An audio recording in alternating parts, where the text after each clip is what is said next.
नमस्कार, जय श्री राधे। मैं हूं करिश्मा कौशिक और आप सभी दर्शकों का एस्ट्रो तक चैनल पे बहुत बहुत स्वागत है। एस्ट्रो तक को देख सकते हैं तक ऐप से, तो अपने मोबाइल पे गूगल प्ले स्टोर पे जा करके तक ऐप डाउनलोड करके आज हम बात करेंगे हेलोवीन की। अब देखिए, हेलोवीन जो होती है बहुत ज़्यादा सुनने से ही हम कहीं ना कहीं एक्साइट हो जाते हैं और हेलोवीन पार्टी के लिए हम रेडी होना स्टार्ट हो जाते हैं। मगर इसके पीछे अगर हम तर्क देखें तो तर्क क्या है? हेलोवीन के पीछे अगर हम ज्योतिष का माध्यम देखें तो इसके पीछे ज्योतिष का जो एस्पेक्ट है वो क्या है। हेलोवीन का एक तरह से अर्थ अगर देखें तो आप सभी ने देखा होगा, जब भी हम हेलोवीन पार्टी के लिए तैयार होते हैं तो कहीं ना कहीं हम ड्रैकुला, विच, इस तरह के गेटअप में तैयार होते हैं। बेसिकली अगर देखा जाए तो हम जो है दूसरी दुनिया के यानी भूत प्रेतों के गेटअप में तैयार होते हैं। अब इस चीज को अगर हम रिलेट करें ज्योतिष के माध्यम से तो देखिए, जो ये हेलोवीन पार्टी होती है ये 31 अक्टूबर की रात को मनाई जाती है।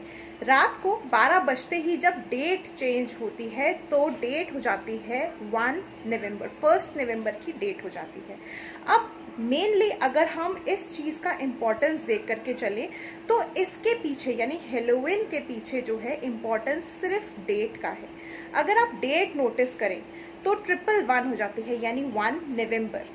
और ये जो 111 है, कहीं ना कहीं अगर हम इसको न्यूमरोलॉजी से या नंबर से सिग्निफाई करने की कोशिश करें तो 111 हमें क्या रिप्रेजेंट करता है?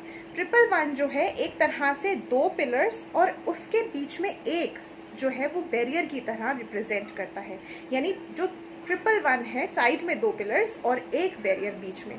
कहीं ना कहीं ये जो बैरियर है ये इस रात को यानी 31 अक्टूबर की रात को और 1 नवंबर, ये जो बीच का बैरियर है ये कहीं ना कहीं फेड हो जाता है यानी हल्का हल्का पड़ जाता है, जिसकी वजह से ऐसा कहा जाता है कि इस समय पर जो दोनों ही दुनिया के लोग होते हैं यानी लिविंग बींग्स और इसके साथ साथ जो स्पिरिट्स होती हैं उनका कहीं ना कहीं मिक्सचर होता है यानी मिलन होता है।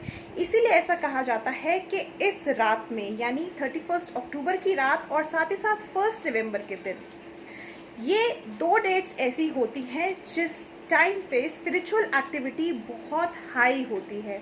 और कहीं ना कहीं अगर देखा जाए तो इस समय पर जितनी स्पिरिचुअलिटी होती है वो भी जागृत होती है। और ये जो यानी 2020 का जो 31 अक्टूबर की रात पड़ रही है और जो 1 नवंबर का दिन पड़ रहा है ये भी एक तरह से ब्लू मून की रात है। क्योंकि अगर हम ज्योतिष के अनुसार इस चीज़ को जानने का प्रयास करें तो शरद पूर्णिमा की रात तिथि हालांकि 30 अक्टूबर शाम को 5:45 पे ही लग गई थी, मगर अगर हम सूर्य उदय के अनुसार तिथि को देखा जाए तो 31 अक्टूबर की रात जो है वो पूर्णिमा की कहलाएगी। अगर हम उदय तिथि के अनुसार इस चीज़ को नोट करें तो जो 31 अक्टूबर की रात होगी वो ब्लू मून भी है और साथ ही साथ हेलोवीन नाइट भी है, यानी जो स्पिरिचुअल एक्टिविटीज़ होंगी वो अपनी हाईएस्ट पीक पे होंगी।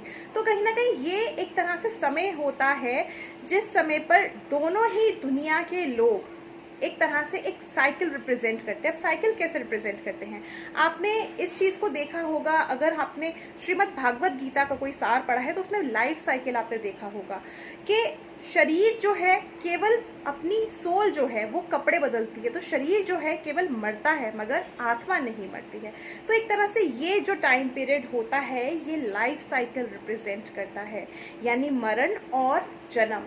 तो इसीलिए इस समय पे ऐसा कहा जाता है कि ये एक स्पिरिचुअल चेंज का टाइम होता है। और फुल मून अगर हम देखें तो फुल मून की रात को हम हाईली एक तरह से मेडिटेशन करते हैं और अगर देखा जाए तो इस समय पर हम अपने अंदर की नेगेटिविटी को क्लेंस करते हैं, क्लीनिंग करते हैं मेडिटेशन के द्वारा या सॉल्ट बाथ के द्वारा। तो ये दिन जो होता है ये भी इन्हीं चीज़ों का दिन होता है।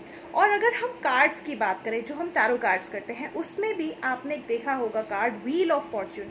जो लोग इस चीज़ को जानते हैं उन लोगों ने ज़रूर देखा होगा, और जो लोग इस चीज़ को नहीं जानते तो आप सर्च कर सकते हैं। तो व्हील ऑफ फॉर्च्यून जो है कहीं ना कहीं वो भी एक तरह से यही चीज़ रिप्रेजेंट करता है, पहिया यानी लाइफ सर्कल।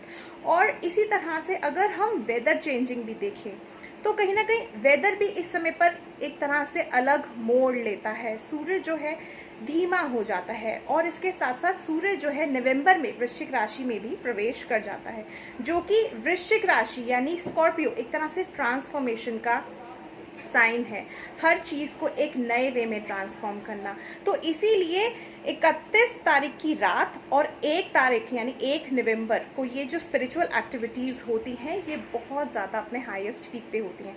इस समय पर आप अगर मेडिटेशन करते हैं तो कहीं ना कहीं आपकी इंट्यूशन पावर बहुत ज़्यादा स्ट्रांग होती है और कहीं ना कहीं आप जो है अपने आने वाले समय से पहले ही सपने के द्वारा या किसी अन्य प्रकार के द्वारा इंट्यूशन के द्वारा क्रिएट कर सकते हैं, उनसे कनेक्ट हो सकते हैं और हर चीज़ बहुत ही आसानी से अपनी लाइफ में बदल सकते हैं और पहले से ही उस चीज़ का आभास आप ले सकते हैं। तो ये रात बहुत खास होती है, डरने की रात नहीं है, एंजॉय की रात है। तो और भी ऐसी बातें जानने के लिए देखते रहिए एस्ट्रो तक। मुझे दीजिए इजाज़त। नमस्कार, जय श्री राधे।